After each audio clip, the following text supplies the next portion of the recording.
There's an obsession against the Jewish people in Israel. There's an actually, obsession. if And you, it's if been I throughout, think it's been throughout time, and you know this. You know, you have a no, bunch of I actually Sigurim and Tanakh in the back of your I room, disagree. and you should know Jewish history of how the world is always finding a way to see the Jewish people as the source of the problem, and you're playing into that. The problem with the claim of this double standard claim, right, is to establish that you think is a double standard, one has to make some evaluation of how serious the human rights abuses are, right? And you're saying that Israel has the most serious human right violation abuses compared to all the countries in the world?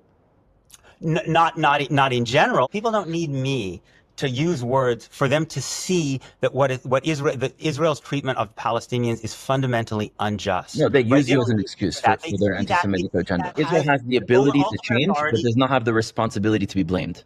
That's the difference. Do you think that Palestinians and Israeli Jews are treated equally in the West Bank?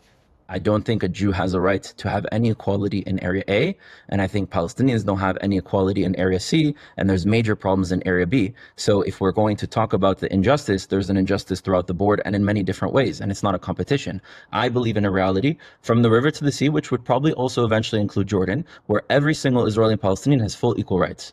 That's what I believe. They have those now. No, I don't have a right to go into Area A. Palestinian doesn't have a right to go into Area C. Do all Israeli Jews in the West Bank have the right to vote to have citizenship in Israel? In Israel, yes. They don't have a right to have any representation in the Palestinian Authority-controlled areas. Do any Palestinian citizens under Israeli control in the West Bank have the right to have citizenship in the country in which they live? Palestinian citizens that don't live in the country of Israel, they do not. Just like I don't have a right to have rights over there. You see where there's a difference?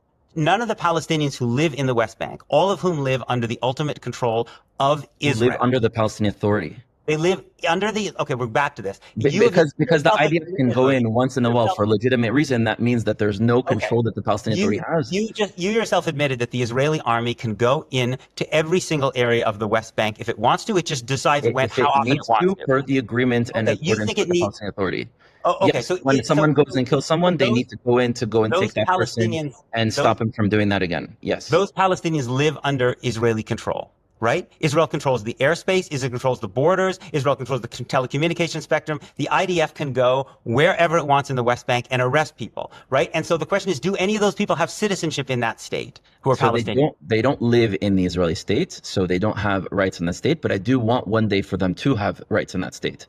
But Go ahead. The Israeli Arabs, who are also Palestinian, the same members, do have equal rights. The reason why the Palestinians who are living under the Palestinian Authority or under Hamas don't have equal rights within Israel is because they're not under Israel. They're not Israeli civilians. What about from 1967 to 1987, about 1983, before the Palestinian Authority was created? Who were they living under then? Right. Well, if we go even earlier,